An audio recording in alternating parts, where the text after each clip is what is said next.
Maaga nga bang pamumulitika ang ginagawa nila ngayon kay Vice President Sara Duterte? Pues, kung ako ang tatanungin, oo. Eto. Alam mo, nakakaloka na yung banat kay VP Sara. Ang aga-aga naman nila.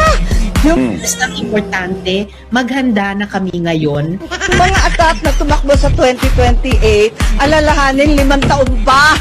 5 taon pa, huwag kayo nagmamadali. Grabe naman. At gusto ko makalaban ang oposisyon para sa presidente at vice-presidente sa 2028. Yan. Naman ganon, palibasa, lead, talagang inupak-upakan na. Ang aga naman. Yan ang aming responsibilidad at laan din po ako makisama, sumali sa ganyang trabaho. Pero para sa akin, okay lang naman na agahan talaga nila ngayon kasi alam natin talagang dehadong-dehado sila kahit isama pa nila si Leni Robredo.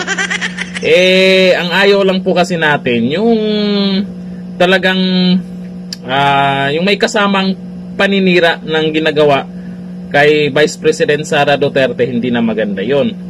Yung ginagawa nila ngayon about sa confidential fund, okay lang naman kay tanggap naman ni Vice President Sara Duterte yan. Kaso nga lang, ang gusto ng taong bayan, lahatin. Questionin yung iba.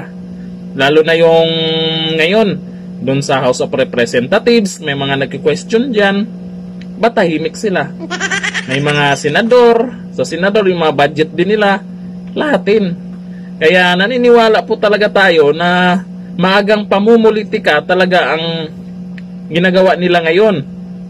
Galing din sa sinabi ni Risa Hontiveros na talagang pinaghahandaan na talaga nila. Handa na sila. Handa na sila. Hanggang dito na lang. Thank you. Bye-bye.